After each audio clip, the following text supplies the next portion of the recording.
अफजल खान हा विजापूरमधील आदिलशाही राजवटीचा सरदार होता. आदिलशाह तरुण वयात सुलतान झाला होता.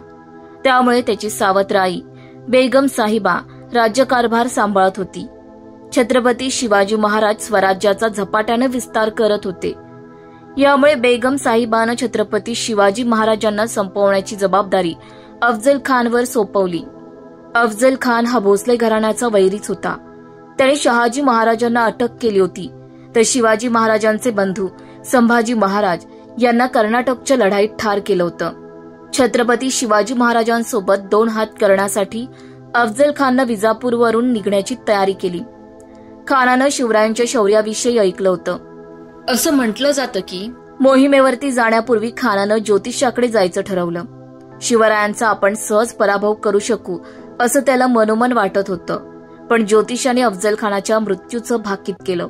तुला फार मोठं अपयश येणार असून तुला जीव गमवावा लागेल असं भाकीत ज्योतिषानं वर्तवलं. पण खानाला त्याच्या कर्तबगारीवरती जास्तच विश्वास होता. खानानं मोहिमेवर जाण्याचं पक्क केलं. याच दरम्यान अफजलच्या सैन्यदलातील हत्ती ढालगच फत्ते लष्कर अचानकपणे मरण पावला. या घटनेनं अफजलला ज्योतिषाच्या भाकितावरती विचार करायला भाग पाडलं. अफजलला माघार घ्यायची नव्हती. काहीही करून त्याला या मोहिमेवरती जायचंच होतं.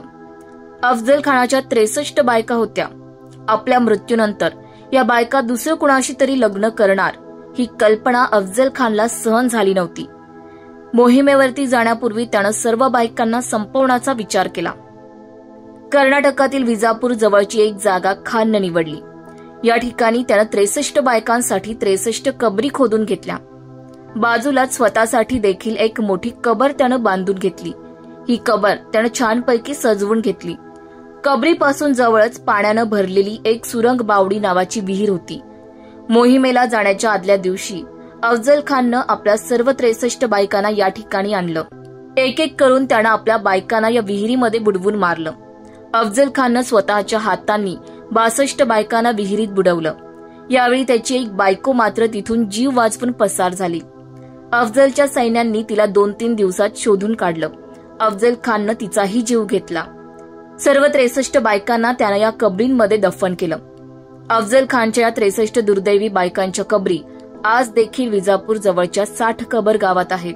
या गावाला या कबरीमुळे 60 कबर हे नाव पडलं. अफजलनं आपल्या बायकांना यमसदनी पाठवल्यानंतर तो मोहिमेसाठी निघाला. छत्रपती शिवाजी महाराजांनी अफजल खानाचा प्रतापगडच्या पायथ्याशी वध केला. अफजल खाननं स्वतःसाठी विजापूरमध्ये कबर बनवून घेतली होती, पण त्या ठिकाणी तो दफन होऊ शकला नाही. प्रतापगडाच्या पायथ्याशी अफजल खानची कबर बांधण्यात आली आणि तिथे त्याला दफन करण्यात आलं.